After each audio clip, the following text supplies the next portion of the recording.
Governador Ciro Gomes, muito obrigado pela sua presença. Eu pedi a gentileza do senhor tirar sua máscara, já cumprimos os protocolos. O senhor, governador, que tem um currículo um dos mais completos da história contemporânea da nossa República, foi deputado estadual 2 vezes, deputado federal, prefeito de Fortaleza, governador do Ceará, ministro 2 vezes da Fazenda e Integração Nacional. Enfim, está preparado para enfrentar a sua 4ª campanha à presidência da República, né? O que o senhor pretende fazer diferente das outras nessa campanha? Boa noite, Roberto. Muito obrigado a você e a todos os espectadores da Globo News pela oportunidade de conversarmos sobre o Brasil. Eu tenho 63 anos de idade, acumulei essa experiência política e acumulei uma experiência pessoal também muito grande. O que eu pretendo nessas eleições é propor ao povo brasileiro um olhar diferente daquilo que tem sido a tradição dos últimos 30 anos no Brasil. Eu tenho para mim que nós precisamos trazer o debate menos para Chico, Manuel e Maria, e mais para o que está acontecendo com o Brasil. Por que o Brasil, um dos países que mais crescia no planeta Terra, de repente condena a sua massa de populares, de trabalhadores, classe média, a esse viver tão sofrido de informalidade, de violência, de deseducação, de colapso sanitário, enfim, por qualquer ângulo que se queira considerar, o Brasil está degringolando como nação. Precisamos entender o que aconteceu, por que isso aconteceu, mas mais importante, eu tenho me dedicado a consultar a inteligência brasileira, sabe, tenho circulado do país, conversado com empreendedores, empresários, trabalhadores, sindicalistas, intelectuais, acadêmicos, artistas, para juventude, que não tem ainda a marca do cachimbo, né, para propor as bases de um novo projeto nacional de desenvolvimento. E eu estou muito feliz com isso. Não é? Eu acredito que eu achei as pistas do que nós precisamos fazer para o Brasil. Vamos falar sobre isso. Mas para chegar lá, o senhor vai ter que fazer uma campanha, a 4ª campanha, difícil, né? O senhor é conhecido por ter um temperamento explosivo, às vezes o pavio curto.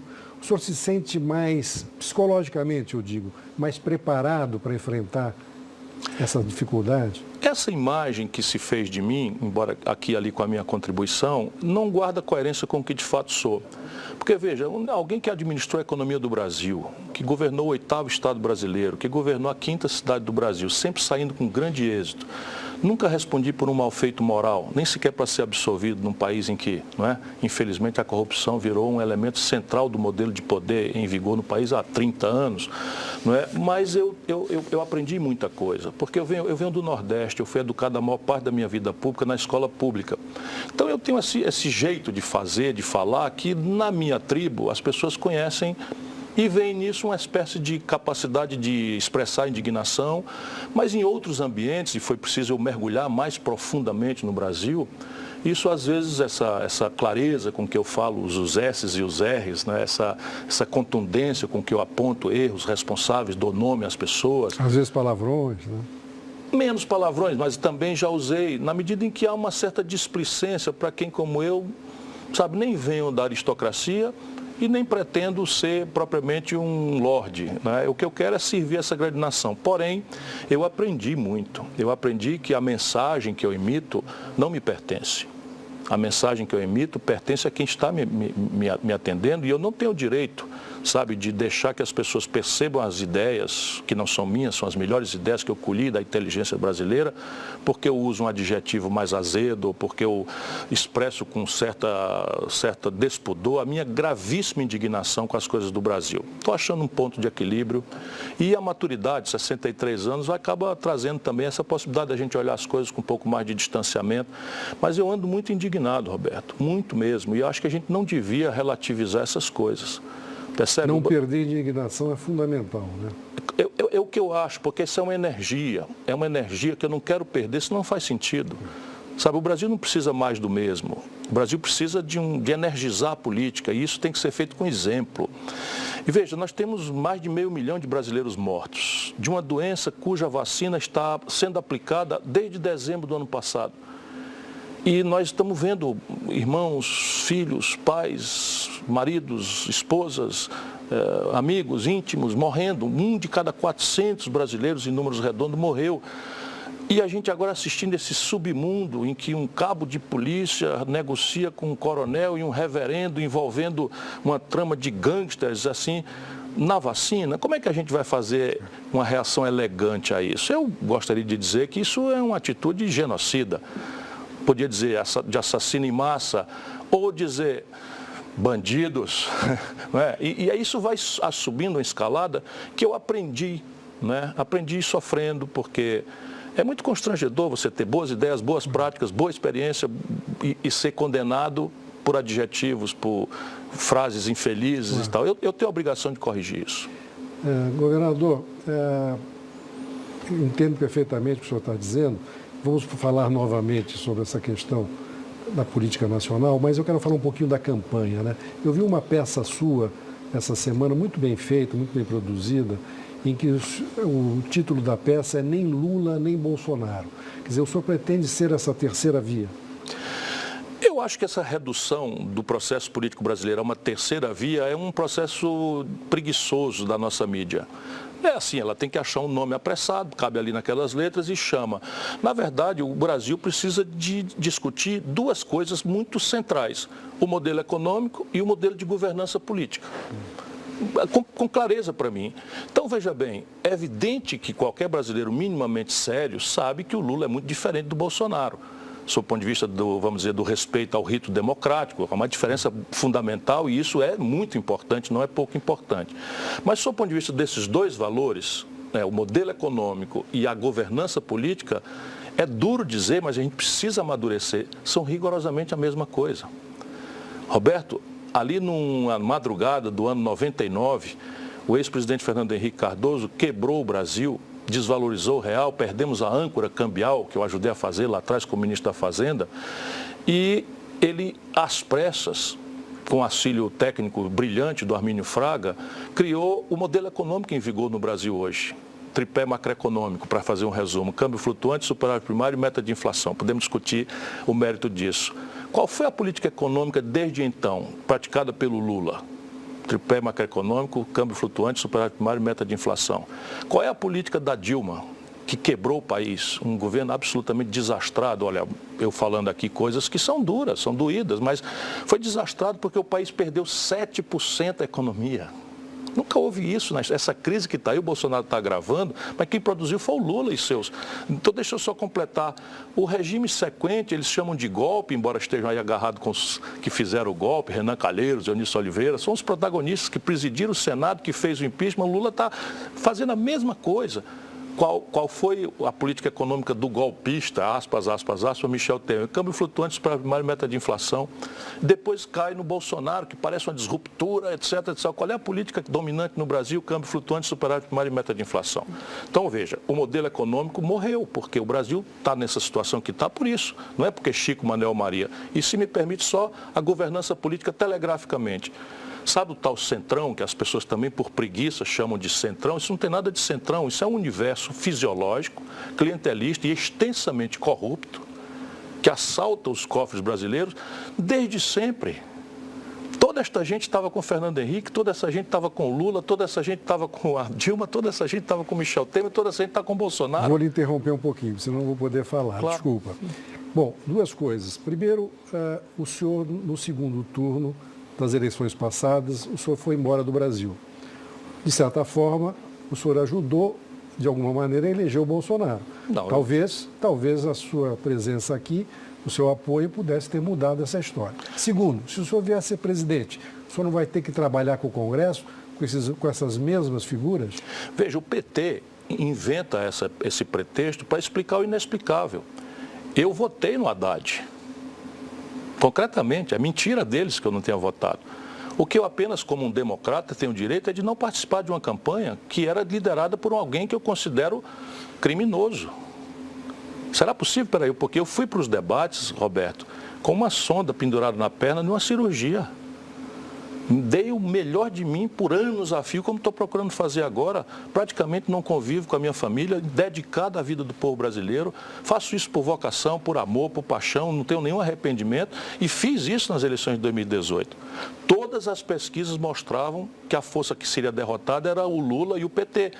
Por quê? Porque produziu a contradição mais grave da crise econômica mais grave da história brasileira com a crise da corrupção generalizada. Meu irmão, desculpa, não dá para fazer de conta que o Palocci era uma figura periférica para justificar esse escapismo alienado, mentiroso do Lula e do PT.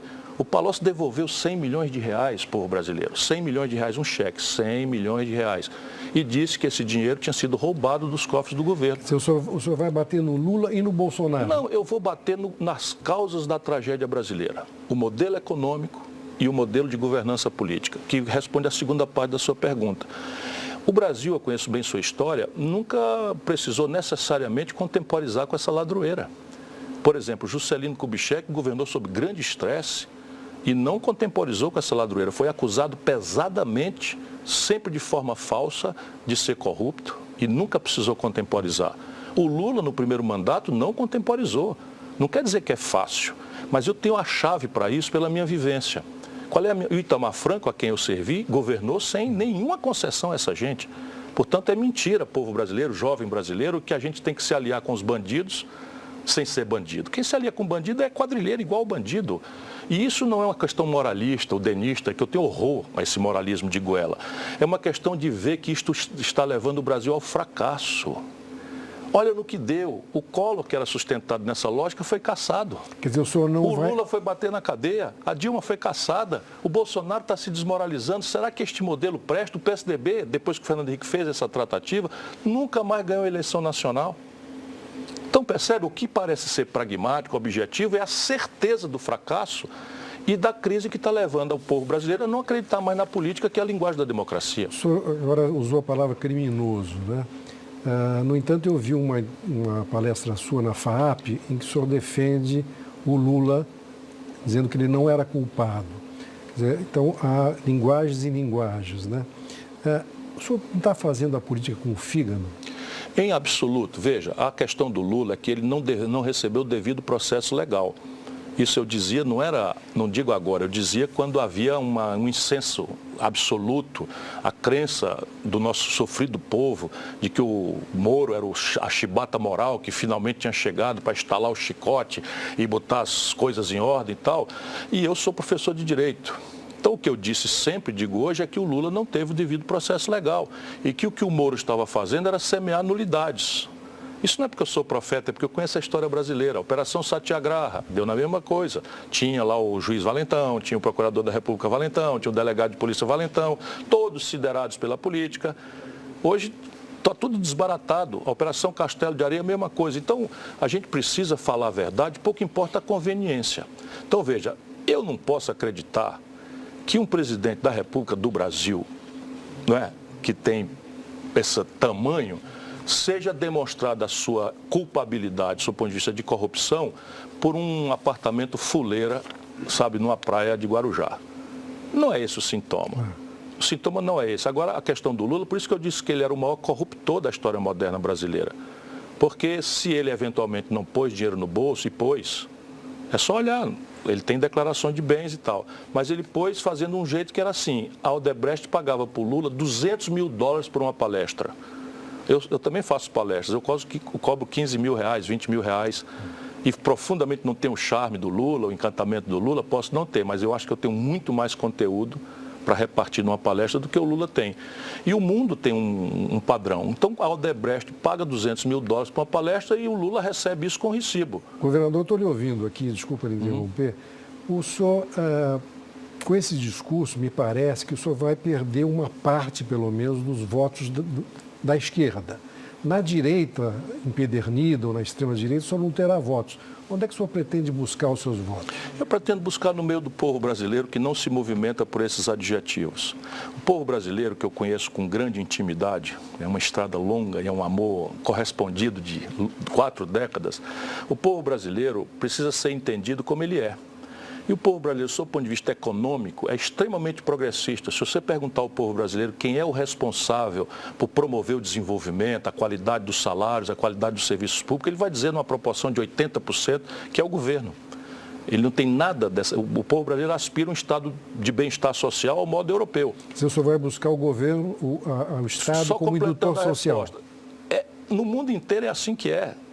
Foi agora nos Estados Unidos, por exemplo. É agora, por exemplo, nos Estados Unidos. Mas o povo brasileiro é muito conservador no universo de valores de família, de religiosidade, de decência, de moralidade. Como é que se classifica esquerda e direita numa população assim? Tudo é uma grande impostura. O Bolsonaro vai agora aumentar o valor do Bolsa Família. Quer dizer que o Bolsonaro está fazendo uma inflexão à esquerda? Isso é uma política social compensatória. Nunca foi o caminho de promover o progresso de nenhuma nação do mundo. É importante? Claro que é. E as diferenças são básicas, assim, que são importantes. O que é que eu estou procurando? Eu estou procurando fazer uma grande aliança baseada em coisas objetivas, claras, concretas, né, que respondam ao problema brasileiro, entre aqueles setores da economia brasileira que produzem, com aqueles setores da economia brasileira que vivem do trabalho. E isso vai ser feito a partir de um conjunto de políticas que estão explícitas num livro que está vendendo muito bem, esgotou recentemente, vai sair outras edições, e que é fruto dessa minha vivência e mais do meu esforço de consultar o povo brasileiro, a inteligência brasileira, a universidade, que está longe. Como é que o senhor vai lidar com o mercado financeiro que é tão forte, não só no Brasil, mas no mundo inteiro? Com respeito à autoridade. Primeiro, respeito. Veja, o mercado financeiro tem um papel central na modernidade econômica. Ele é o capital que identifica oportunidades, que assume riscos e, portanto, nisso ele é uma ferramenta importante para o progresso humano. Porém, assim como a crise de 2008 revelou, deixado solto, ele produz crise, fraude, e ele produz inequidade profunda. E no caso brasileiro, que é outro exemplo pragmático da necessidade de mudar o modelo econômico, nós estamos vivendo um quadro, Roberto, em que o Lula e os seus prepostos pagaram ao setor financeiro 4 trilhões e 88 bilhões de reais no período que tiveram no governo. E para as pessoas, trilhões é com T de tapioca. E para as pessoas terem uma noção, tudo que o governo brasileiro pagou de Bolsa Família no mesmo período não passa de 330 bilhões de reais. Como é que o senhor pretende mudar essa? O Brasil precisa primeiro corrigir suas contas. Por que a gente é tão vulnerável a esse tipo de especulação que faz com que o Brasil tenha uma das maiores taxas de juros do mundo há 3 décadas?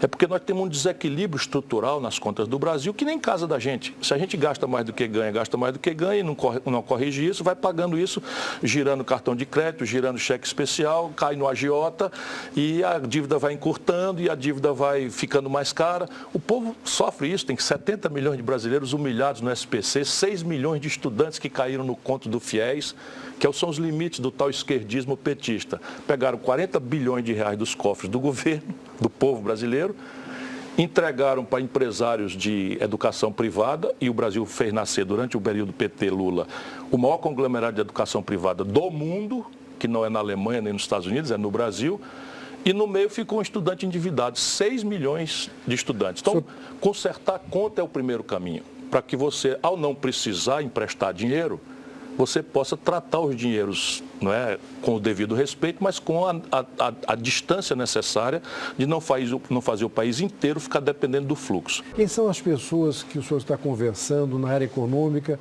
e com quem o senhor pretende conversar?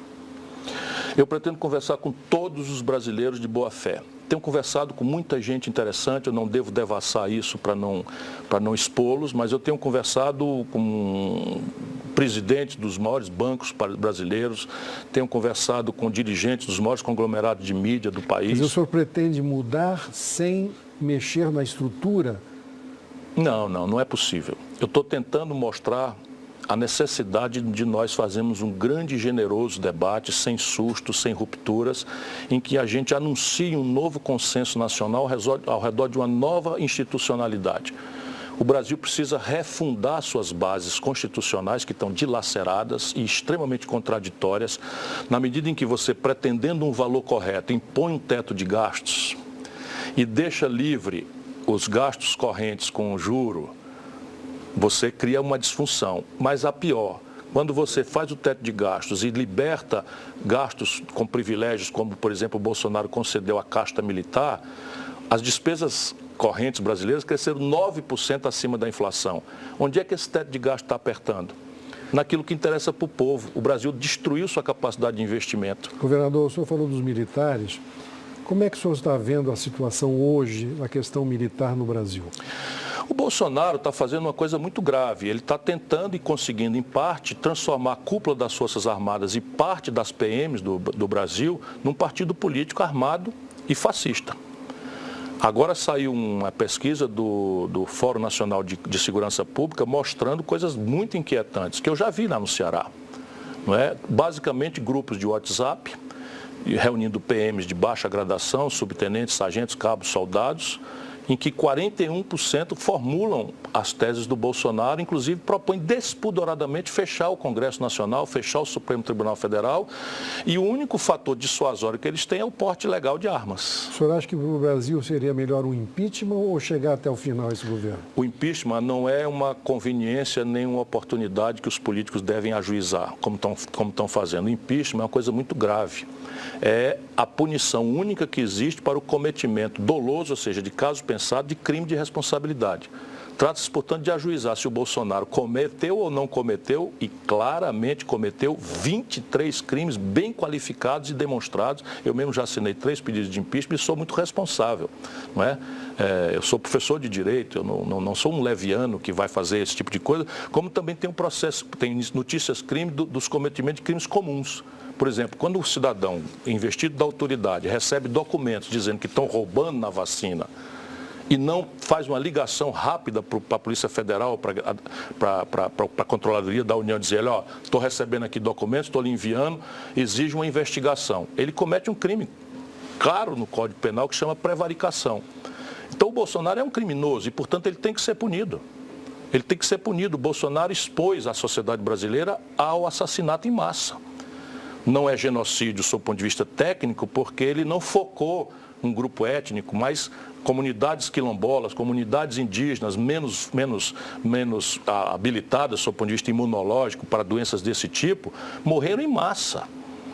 Se o Brasil começasse a vacinar em dezembro, nós tínhamos perdido menos de 300 mil pessoas. Caso o senhor chegue à presidência da República, qual seria a sua primeira ação no Brasil? Governar bem é botar os pratos todos para rodar, como faz aquele marabarista do circo, e a maravilha do espetáculo é que eles tocam todos ao mesmo tempo. Ou seja, tiremos a ilusão populista de que eu tenho um chicote, vou chegar lá e botar em ordem. O que é que eu vou propor? Entre a eleição e a posse, eu vou propor a revisão da Constituição brasileira, em troca de um novo pacto federativo que restaure a capacidade dos estados e municípios investirem, que estão hoje colapsados. A revisão seria uma constituinte? Não. Nós precisamos obedecer o rito constitucional, que é a emenda em 3/5, normal. O rito formal mas o pacto político aqui, ao invés de ser uma trama em Brasília pelo toma lá da cá, o suborno, vai ser uma articulação aberta, tendo os governadores e prefeitos como mediadores da relação legítima com os congressistas e partidos políticos. Mas haverá uma imensa, intensíssima participação da sociedade civil brasileira, porque o que está errado no Brasil, Roberto, não está errado porque tinha um manual de fazer certo, e os caras em Brasília são tão picareta e incompetentes que fazem tudo errado. Se fosse assim era mais fácil.